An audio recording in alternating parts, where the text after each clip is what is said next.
Então, bom dia a todos e a todas. Estamos aí iniciando mais um encontro da disciplina Seminários Avançados de Pesquisa 5 da pós-graduação em Psicologia da Universidade Federal de Sergipe. Meu nome está aí embaixo, não preciso mais dizer, que agora eu descobri que ele aparece aí, né?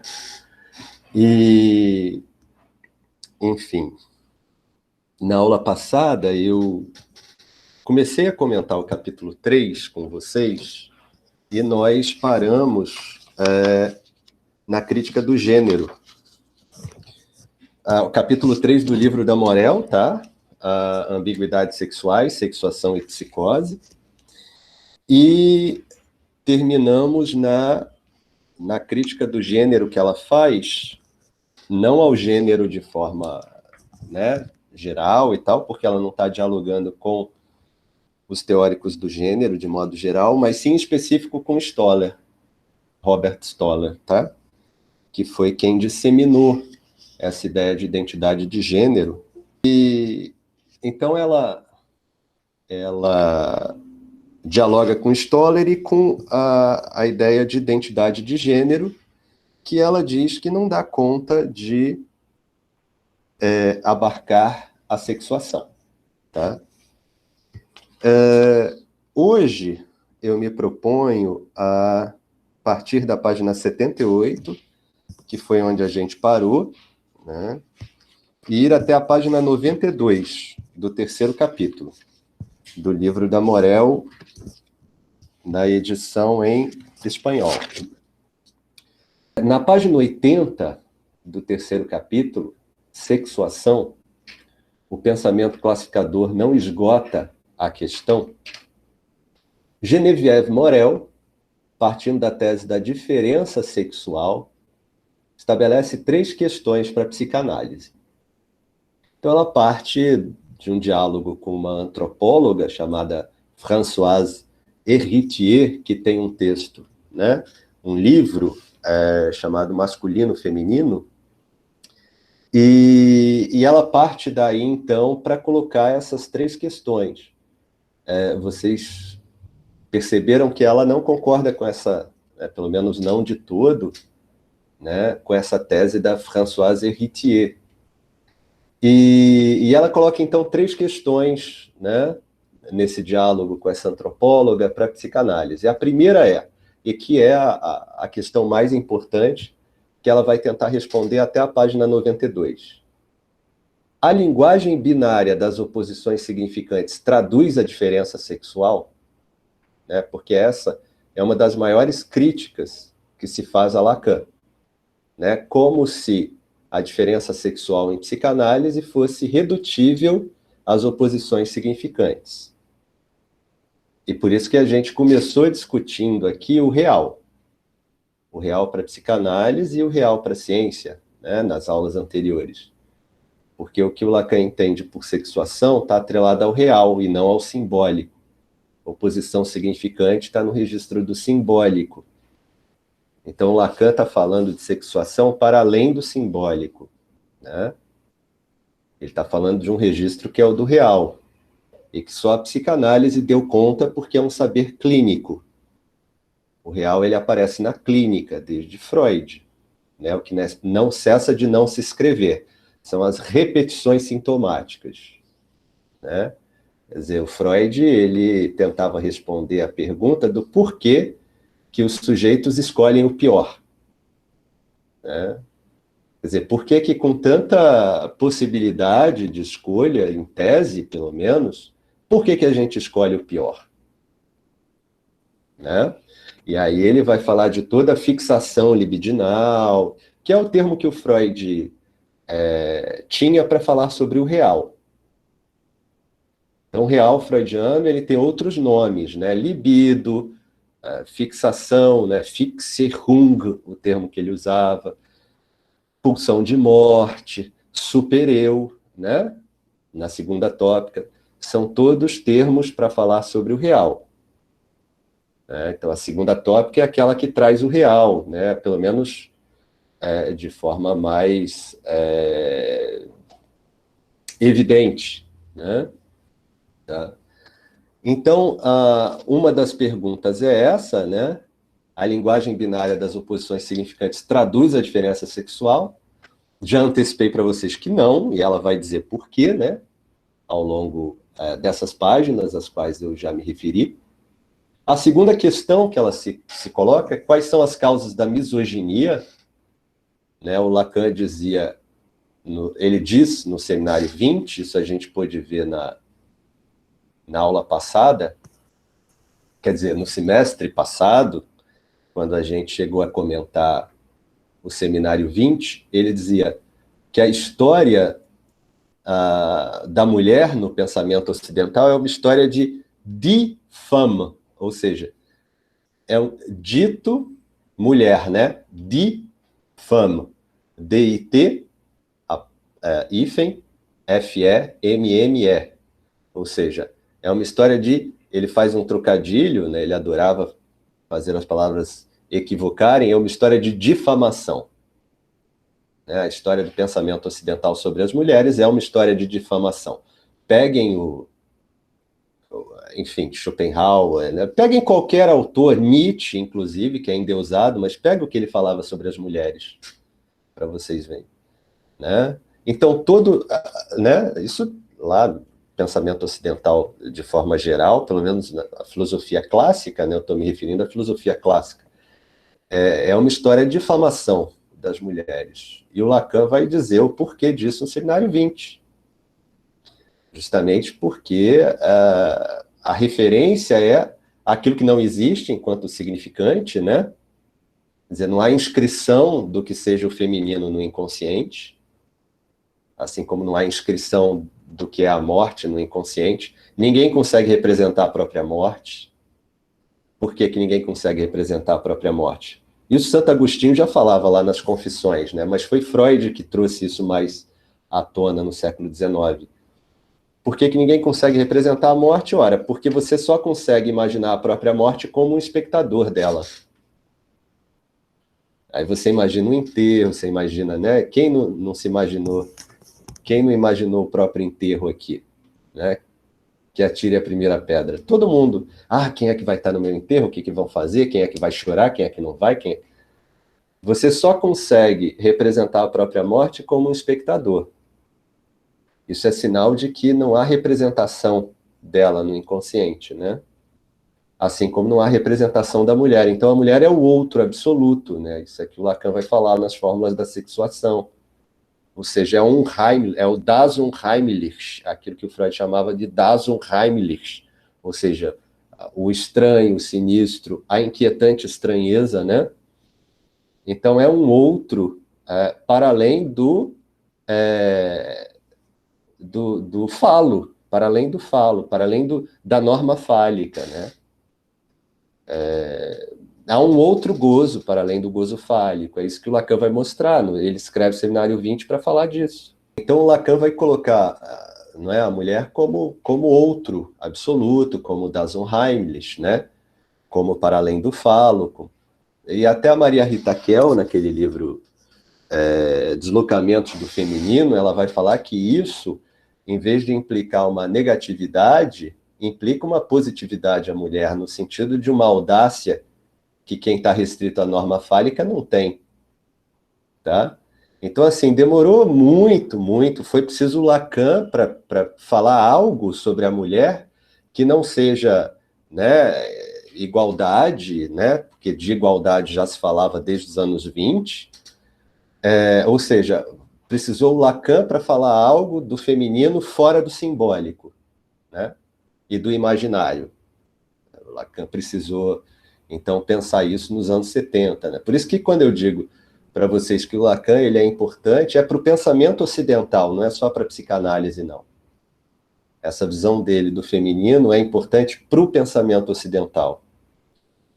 E, por fim, a Geneviève Morel vai botar uma terceira questão, né? Que efeito produz no sujeito a observação corporal da diferença dos sexos?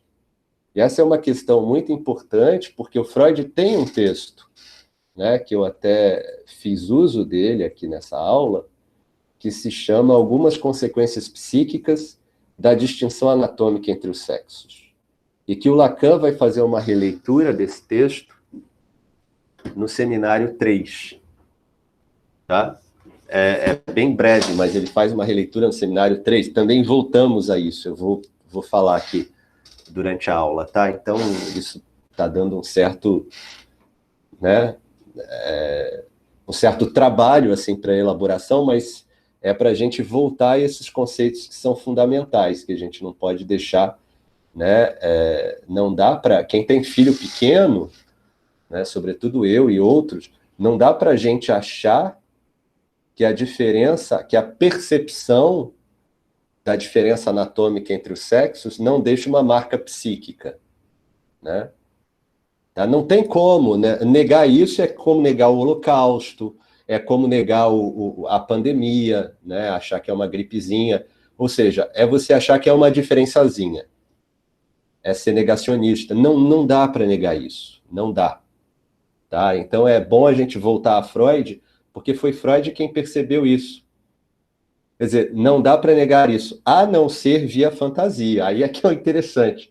Freud introduz essa noção de teorias sexuais infantis, que fala justamente da fantasia, né? Quer dizer, claro que dá para negar via fantasia, tá? Mas a fantasia é justamente um modo que o indivíduo tem de lidar com o traumático, dessa marca psíquica que está lá. A linguagem binária das oposições significantes traduz a diferença sexual? Absolutamente não. Essa é a Geneviève Morel é categórica, assim. Absolutamente não. Pois o que Lacan designa como feminino, com suas conhecidas evocações ao desconhecido, ao enigma, à inacessibilidade, etc., não encontra na estrutura significante seu ponto de apoio. O feminino, como outro sexo, né, essa é uma ideia do Lacan, remete-se à alteridade real, ao que é absolutamente outro e se subtrai fundamentalmente à fixação identificatória, à classificação. Então, essa é uma citação da Morel, está na página 83. E agora me permitam fazer uma citação maior, da página 83 e 84, que eu achei fantástico, assim, o que ela traz, né?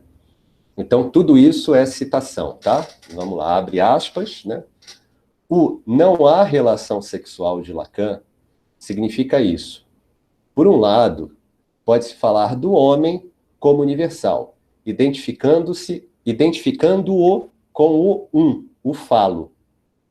Porém, por outro, há uma ausência, uma alteridade que não é identificável coletivamente com o significante, o que expressa o aforismo lacaniano: a mulher não existe.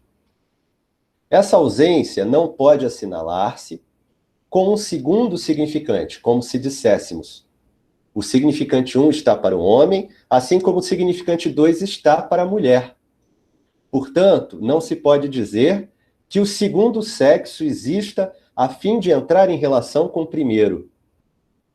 A relação sexual não pode escrever-se entre um e um outro, caracterizado pelo fato de que nenhum significante o identifica, e, por consequência, por uma ausência e um vazio.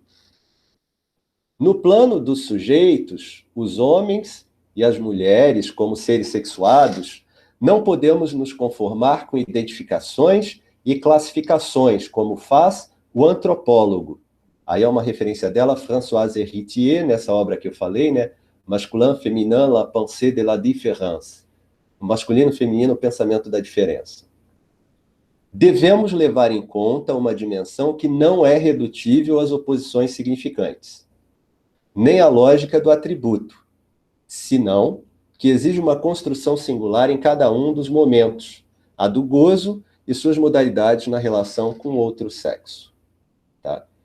Então, essa é uma crítica a Simone de Beauvoir, vocês podem perceber, né, no sentido de que o segundo sexo não existe. Não existe um significante que possa ser um S2, né? Então a gente tem o S1, que é o homem, o S2, que é a mulher. Agora basta o S2 reivindicar no plano simbólico imaginário uma igualdade com o S1. Quando isso acontecer, a gente vai ter uma fusão entre S1 e S2 em termos de direito, né, de dano e de reparação. Ora, essa é a cultura americana. Essa é a cultura americana, né? Nos Estados Unidos você reivindica direitos. Como diz o Caetano na música Americanos, barganham-se, conquistam-se direitos, né? Mas no plano do gozo, é isso que o Lacan está trazendo, no plano da relação com o próprio corpo e no plano da relação com outro sexo, não há igualdade. É isso que significa a diferença sexual para a psicanálise. Tá? Então, a diferença sexual para a psicanálise, ela não está falando de imaginário e nem de simbólico, ela está falando de real. No plano do real, no plano do gozo, no plano da satisfação libidinal, no plano do prazer e do desprazer com seu próprio corpo, e na parceria sintomática com outro sexo, não há igualdade. Nunca há igualdade. Nunca vai haver igualdade. Sempre que se buscar complemento, você vai se deparar com o rochedo da diferença, intransponível. Tá? É isso que a psicanálise mostra. Então, só para a gente poder fechar assim essa ideia de diferença sexual, para a psicanálise, a chamada diferença sexual é um operador lógico e não um dado empírico, tá? Por quê? No plano do direito, no plano do dano e da reparação, no plano da justiça social, há igualdade. E deve haver, óbvio. É óbvio que uma mulher deve ganhar a mesma coisa que um homem, ter o mesmo salário, os mesmos direitos, as mesmas conquistas. Mas isso é o mínimo para a gente viver numa sociedade democrática. A psicanálise vai além desse mínimo, tá?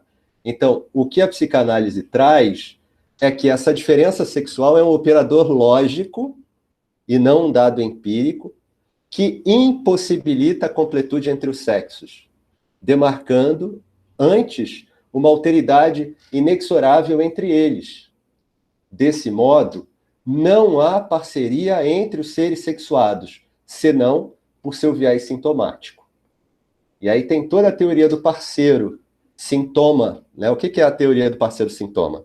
Ora, você só estabelece parcerias, e aí um parceiro pode ser inclusive uma outra pessoa, mas pode ser um trabalho, pode ser um filho, tá? As pessoas estabelecem parcerias sintomáticas, né? E o que é uma parceria sintomática? É que, frente à incompletude, à diferença sexual e à impossibilidade de você se completar no outro, você faz um laço via fantasia. Né? E o laço sempre é via fantasia no sentido de possibilitar uma completude que é, obviamente, ilusória. Tá? Porque essa completude só existe na fantasia. Mas a fantasia é o que vem da... mascarar esse furo, né? Que é a sexualidade, esse furo no saber que é a sexualidade, que é a diferença sexual e que é a incompletude entre os sexos, que para a psicanálise é o único trauma que existe. Então, o traumático é isso, que cada um vai tamponar de uma forma diferente de acordo com a fantasia, né? Então, é por isso que não há fórmula que estabeleça a prioristicamente o que determina um bom encontro entre duas pessoas, porque vai depender da fantasia de cada uma. Então, depende sempre da relação do sujeito com seu objeto A. E esse objeto A que falta, né, você vai sempre buscá-lo no outro. E aí é aquilo que o Jacques Alain Miller chama de divinos detalhes. Ele pega de um autor aí, eu não me lembro agora qual é, da literatura, acho que é Vladimir Nabokov, mas ele pega do Nabokov, os divinos detalhes, né? Nabokov era um escritor fascinado pelos divinos detalhes. Um olhar, uma voz, né? um determinado atributo que você não sabe muito bem delimitar, mas que aquilo te encanta, né, no outro, e isso faz com que você se sinta atraída e atraída, né? Então, a diferença para a psicanálise é isso. A impossibilidade da relação sexual, da completude entre os sexos, e cada um vai ter que lidar com isso de acordo com a sua fantasia. Olha, não é pelo viés da identificação, tá? Imaginário simbólica, e nem pela lógica aristotélica da derivação do ser pelos seus atributos, que vocês vão entender o que é o sexo. Tá? O que é o sexo tem a ver com o real, com o gozo, né? Com isso que é da ordem de uma satisfação pulsional, com isso que não cessa de não se escrever, com isso que é um furo no saber. Né? Então a gente só pode ir tateando, você não tem como falar é isso, porque quando você fala é isso, já não é mais, já está em outro lugar. Isso aqui é o real, né? Você só consegue comer pelas beiradas. Imagine uma sopa muito quente. Você meter, né, a boca ali, você vai ter sérios problemas. Você tem que ir comendo pelas beiradinhas, né? E o real é isso, é você ir pela borda. Até porque você só tem a borda. As coisas estão enodadas, como no nó Borromeu, simbólico, imaginário e real. Né? Isso a gente já discutiu aqui. Então, o real não existe separado do simbólico e do imaginário. O que existem são enodamentos e formas possíveis de apreensão do real. Então, não existe separado, tá? Não existe separado. A questão é você entender que não é por intervenções, por exemplo, no plano do direito, nem no plano da política, que você vai mudar o gozo do sujeito, é isso. Você só muda o gozo do sujeito via processo analítico, e aí não tem jeito. Não tem jeito, tá? Tanto que quando você se depara, tem muita gente hoje em dia trabalhando, né, com população vulnerável, né? Mulheres vítimas de violência, por exemplo.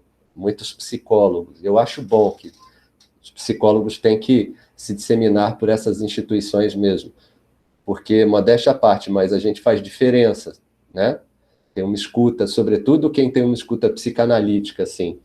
E aí eu já contei até essa historinha para vocês, né? Uma delegada super engajada. Então, o que ela fazia? Ela tentava tirar as mulheres dessa situação de precariedade e vulnerabilidade, né? De um opressor e etc. e tal. Que existe. Isso é fato. Ok? Empiricamente isso existe. Aí o que ela fazia? Aí entrava com todo o processo legal, né? Lei Maria da Penha e não sei o que, abrigo e etc. Ou seja, todo o aparelhamento estatal para separar, para desfazer essa parceria, ok? Então, segundo a visão dessa delegada, ela estava desfazendo a parceria e fazendo um bem a essa mulher, né? Ok.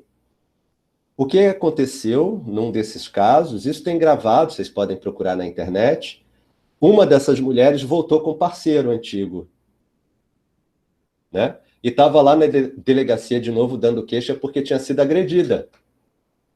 E aí qual foi a reação dela? Poxa, da delegada.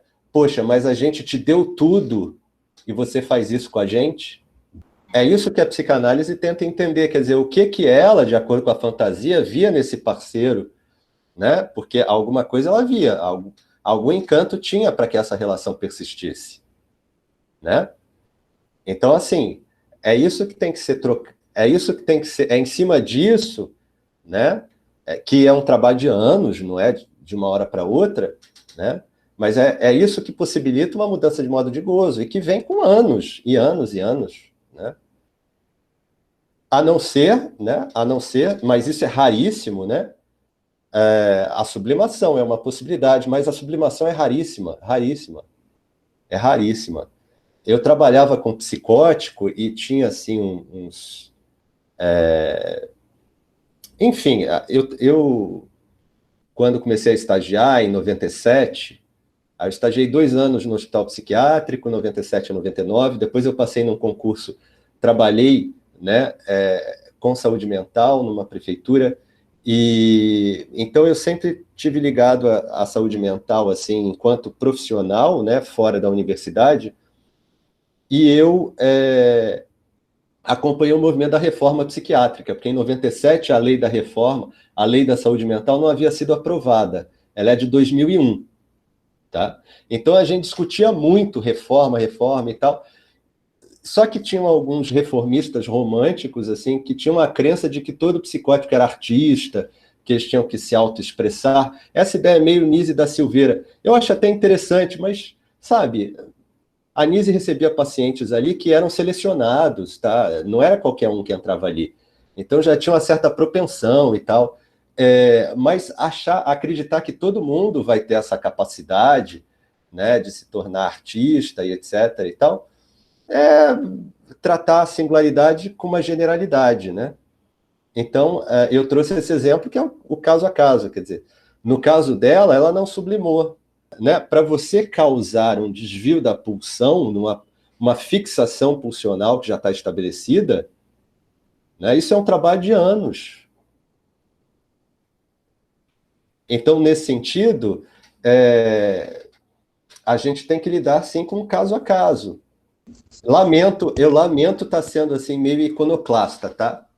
Mas a minha visão já é que ninguém muda uma fixação pulsional assim de uma hora para outra.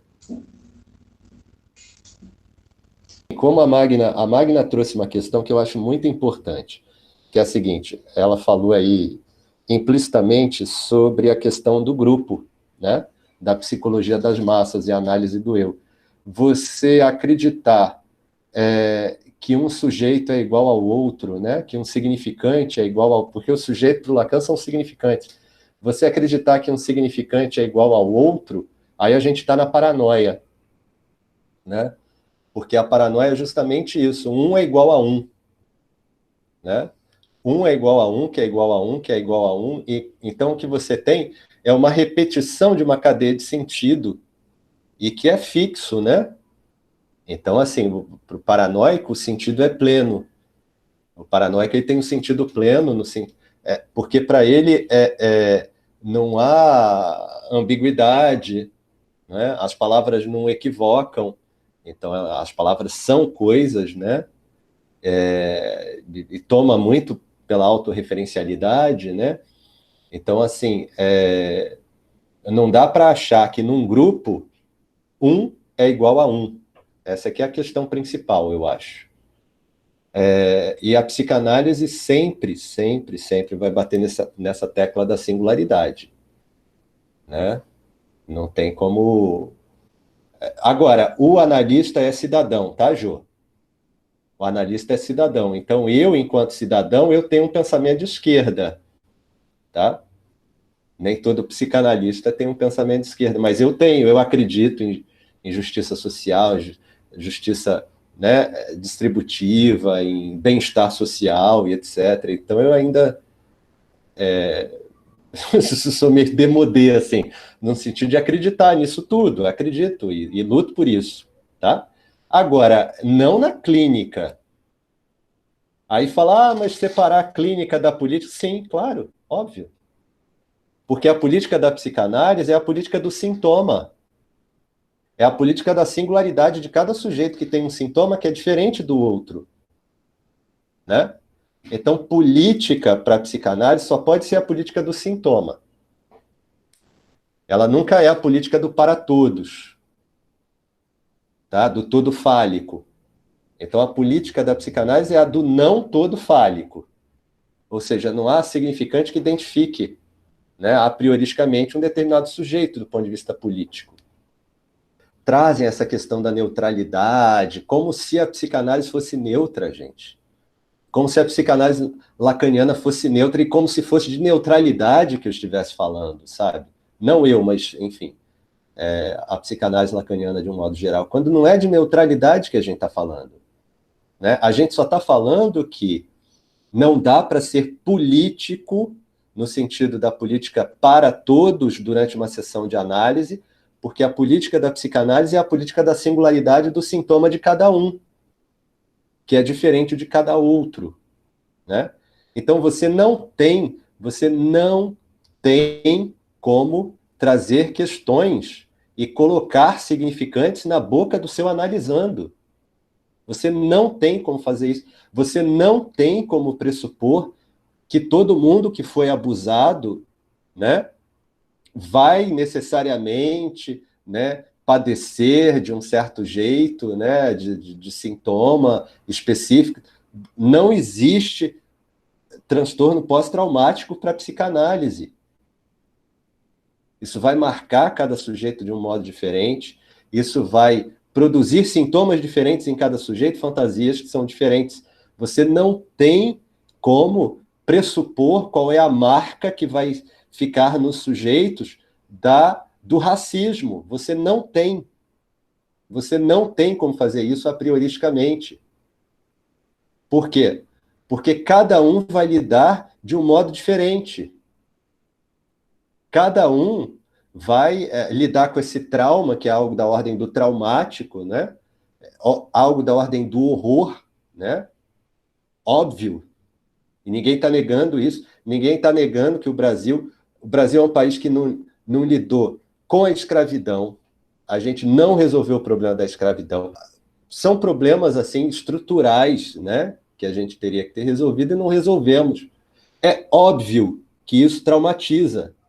Ninguém aqui está questionando isso, né? Aí eu volto àquele ponto. Questionar isso seria ser negacionista. Aí seria negar o Holocausto, seria negar o racismo, seria negar a pandemia, né? Seria ser de extrema-direita, né? Aí quem nega isso, de fato, é de extrema-direita. O fato é, não tem como negar. Nós somos uma sociedade desigual, perversa. Aí a gente pode rever até o filme que eu já passei aqui, Desmundo, né? Desmundo. Né? Vocês revejam esse filme, está tudo lá, né? Que é baseado no romance da Ana Miranda, que é uma escritora cearense. Então, está tudo lá, o Brasil está ali, ele está ali, as nossas origens. Óbvio, né? Como diz o filme O Poço, que isso traumatiza. A questão é, a forma como cada um vai lidar com esse trauma vai variar. Vai variar, tá? Você não tem como pressupor, né, que uma pessoa que sofreu uma perseguição por conta de orientação sexual vai reagir da mesma forma que uma outra que sofreu a mesma perseguição. Trabalhar assim, gente, é impostura do ponto de vista da psicanálise, que lida justamente com a singularidade do sujeito e com a política, né, do sintoma, que é justamente o modo como cada um vai lidar com esses traumatismos estruturais, pelos quais, só por ser brasileiro a gente passa, né? E, sobretudo, a população negra, a população pobre, que eu estou falando pobre de verdade, tá? A população da periferia, que é despossuída completamente, né? E ser mulher no Brasil é um dos lugares mais perigosos para ser mulher, né? E, sobretudo, alguns estados, mas, assim, é muito perigoso ser mulher, é muito perigoso ser população LGBT no Brasil. O Brasil é o lugar que mais mata a população LGBT, né? Agora, a questão é a seguinte, é a gente militar, né, como cidadão, para que isso se reverta, para que essa realidade abjeta que a gente vive em termos de Brasil se reverta, né? Mas na clínica você lida com singularidade. Você não tem como lidar com essas questões assim do para todos, né? Porque a forma como cada um foi afetado é diferente, vai variar. Quando eu falava para vocês que o Lacan era um estruturalista sui generis, né, peculiar e muito particular, é porque a noção de estrutura dele não é a mesma de Lévi-Strauss, né? Não é a mesma do estruturalismo da antropologia estrutural, né? Nem da semiologia estrutural e nem de nenhum outro campo, né? Nem da linguística estrutural de Saussure, né? Nem de Barthes, nem de Lévi-Strauss. É um estruturalismo que tem um furo. né? E esse furo é justamente isso que ele veio demarcando. Primeiro, com o nome de objeto A, né? Um resto inassimilável, que, né, ele vinha falando desde o seminário 5 e tal. No seminário 10 ele delimita isso. A partir do 11 ele começa a tentar descrever. Depois no 20 tem uma virada, né, quando ele percebe que não dá para matematizar, né? Não, via álgebra, o objeto A. Aí ele parte para a lógica, né? Frege, para tentar falar do objeto A e tal, e depois para a topologia, né? Mas são sempre tentativas de delimitar o real.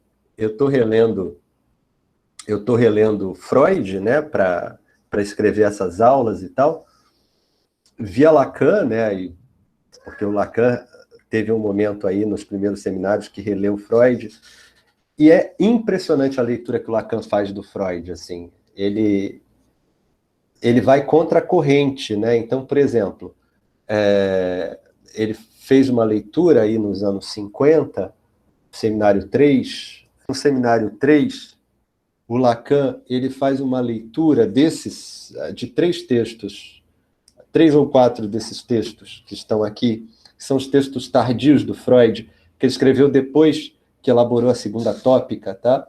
Que é o momento tardio, depois de 1920, que já é considerado um momento tardio da obra do Freud.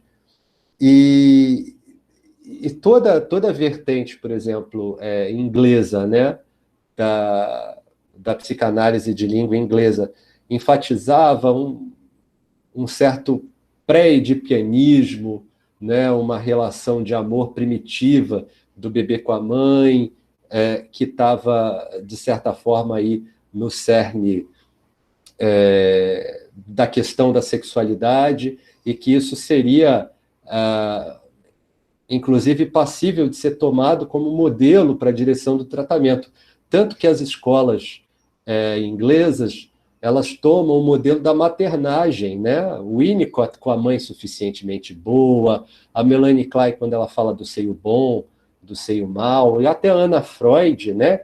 Com aquela psicopedagogia que ela fazia, né? De certa forma, todas estão aí nesse núcleo, né? Do pré-edipiano, não é? Do pré-edípico, de um certo polimorfismo, e etc. e tal. Aí o que o Lacan faz nos anos 50? Ele fala, não, gente, o que importa é o pai, né? O que importa é o pai, o que importa é a lei, o que importa é o Édipo, o que importa é a castração. E ele vai fazer uma leitura dos textos do Freud. Eu voltei a esses textos, e de fato, o Freud, os historiadores da psicanálise falam que naquele momento, nos anos 20, né, ele já estava tendo muitas dissidências dentro do movimento psicanalítico. E ele sempre foi alguém que prezava pelo Édipo, pela castração, né, e tinha todo um movimento aí contrário, né, inclusive um deles encabeçado pela própria filha dele, né, que ele analisou, que era Ana Freud, que ele nunca contradisse, obviamente, publicamente, que era a filhinha querida, lógico. Mas o Lacan, ele vai resgatar, por isso é que é retorno a Freud, o Lacan vai resgatar o que o Freud defendia naquele momento. Isso é fantástico, gente. Isso é fantástico. Então, nos anos 50, quando a gente tem lá todo o movimento da psicanálise inglesa que comandava a psicanálise no mundo, né? Então, enquanto essa psicanálise falava A, Lacan falava B. Olha o que o Lacan fala na página 207 do Seminário 4, tá? Sobre a relação de objeto. O Édipo é essencialmente androcêntrico ou patrocêntrico. Então ele está falando, o Édipo é androcêntrico e patrocêntrico. Ele tinha plena consciência, né, de que ele estava fazendo um movimento ali, né, que era um movimento de, digamos assim, deslizamento do imaginário para o simbólico. Porque para você sair do imaginário, do polimorfismo pré-edipiano, da relação mãe-bebê, ou você está no plano do imaginário ou no plano do simbólico. Então, Lacan percebeu, ou você faz interpretações orientadas pelo imaginário ou interpretações orientadas pelo simbólico, né? Não dá para você juntar, já falar, mas vamos fazer uma bricolagem. Não, não dá, não dá, tá? Então, o Lacan percebeu que para sair desse imaginário materno, né, pré-edipiano, etc., teria que haver um deslocamento para o simbólico via pai, via isso, via lei paterna, via totem e tabu, via... E aí ele foi resgatando todo um Freud que tinha sido esquecido pela psicanálise inglesa, mas ele foi resgatando todo um Freud que falava, né, do pai mítico, da internalização da lei, né, do Édipo, da castração, né, e ele foi ler o Édipo e a castração no menino e na menina, né? E aí, relendo os textos do Freud, eu pude constatar que isso não é Lacan, é Freud. Freud, tá? É Freud que enfatiza angústia de castração, né? Inveja do pênis. É ele que dá importância ao falo, né? É ele que dá importância à lei edipiana, que é internalizada, né? Pelo que o Lacan vai chamar de metáfora paterna, que vem substituir o desejo da mãe. Enfim, toda essa leitura do início do Lacan é uma tentativa de destacar aquilo que havia de simbólico em Freud, para além do imaginário. Então, por isso que é uma leitura tão fascinante, assim.